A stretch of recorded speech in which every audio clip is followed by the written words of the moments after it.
I opened the door once, the police were at our front door, and they said, we got a report from one of your neighbors that you have a dead body in a building next door, and I just started to laugh so hard. I took them in and I showed them, and they just cracked up. I guess somebody's mom was visiting across the street, and through the blinds, I mean, it really looks like a dead person, like a withered corpse. So is she always here? Is that why? Always in that chair. Amazing. Yeah, visible to all who walk by. I remember my little brother, everybody's little brother did this to them, right? But I remember him stalking me when I was in the shower. He just thought he was, going to sneak up on me. And it really did terrify me, and I'm sure that's happened to thousands and thousands of people.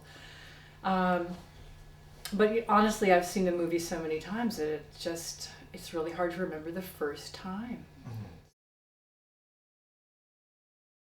I was very excited to find out that Mick was going to be directing Psycho 4 because he'd only directed one feature before that, Critters 2, and that was in town. He'd never gone out of town to work before, and this was going to be shot in Orlando at Universal there, and he gave me a nice little part, and that was my second speaking role that I'd ever had. I was a new actor, and so I was very excited. It was fun to fly out for my scenes and fly home and then fly out. Also at that time, Orlando had just started making films and television shows there as an offshoot of Hollywood. I mean, I think there was Universal Orlando, and Disney, of course, was shooting a lot of stuff there. But actors from New York had not discovered it yet, so they only were hiring local actors. And so for an actor from LA, even a brand new one like me, to come into town, I was going around on auditions, getting work. It was really an exciting time for me, and really thrilling and intimidating for Mick to be directing Anthony Perkins, and thrilling and intimidating to be around Anthony Perkins. I didn't get to work with Anthony Perkins, but he was around a lot, and I was intimidated by him because he was so famous and in so many films that I had loved even before he became a spooky character. He played romantic leads in the 50s. Green Mansions with Audrey Hepburn was one of my favorite films. A couple others. I think one with Simone Signoret. Anyway, he was intimidating until he heard me run onto the set one day and tell Mick and a few other people that I'd just been hired to do a Swamp Thing episode. And he got up out of his chair and came across the set and was so sweet to me. Just, oh, that's wonderful. I'm so happy for you. And I realized this is an actor who really roots for, all other actors. Again, I didn't work with her, but we turned into great pals. We went shopping all the time. We saw each other when we got back to LA. I watched her shoot her scenes when I was in Orlando. I think she's still breathtakingly beautiful. No one looks like her, so even now, after all these years, she still gets recognized as Juliet. And just a lovely, sweet, sweet woman. And I thought she did a great job in the film. I really do. The English accent was a little strange, to hear that. And then Norman doing his mother's, American old lady accent. Christopher R. Biggs designed my giant, space alien head and body, a body cast that I was thrust into for Critters 2. And I actually had a panic attack when he was gluing the makeup down. It was very thick, had no breathing holes in it. And poor Mick was summoned from the set in the middle of a shot to come and rescue me. I just broke down crying because they had to get it off of me really fast, and I thought, well, I've just ruined the whole day for him, because who else can do this? I've had, my face molded, and all this stuff was made just specifically for my features and my body. And after a few minutes, I just took a 10 milligram Valium and said, okay, glue me in.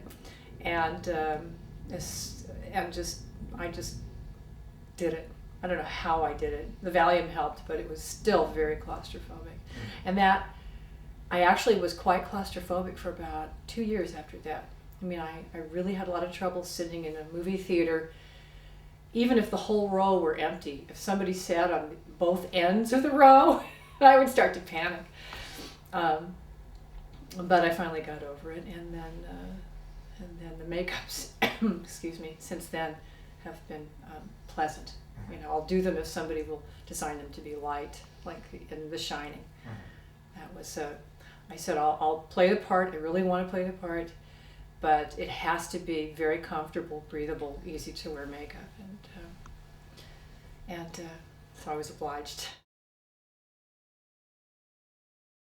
3 days in a booth with the shy, retiring John Landis. It took me almost the entire time to get him out of his shell. He's just so soft-spoken. Of course, I'm teasing. He's very, very big and intimidating. Has quite a personality. A steamroller. And I was in those days very intimidated by John. I worked with him on Thriller. And it's easier to sit down and chat with Steven Spielberg, than it is to sit down and chat with John Landis. He's really nice. He's just real intimidating. He's a big personality, and I think a lot of people misunderstand John, because I've known him now probably 24, 25 years. And I think he just has lots of opinions and likes to talk a lot, and he's really loud and expresses himself, and even signs his name with an exclamation mark after John. So yeah, it was interesting being in a little booth with him for 3 days. You can be honest, pretend he's not there.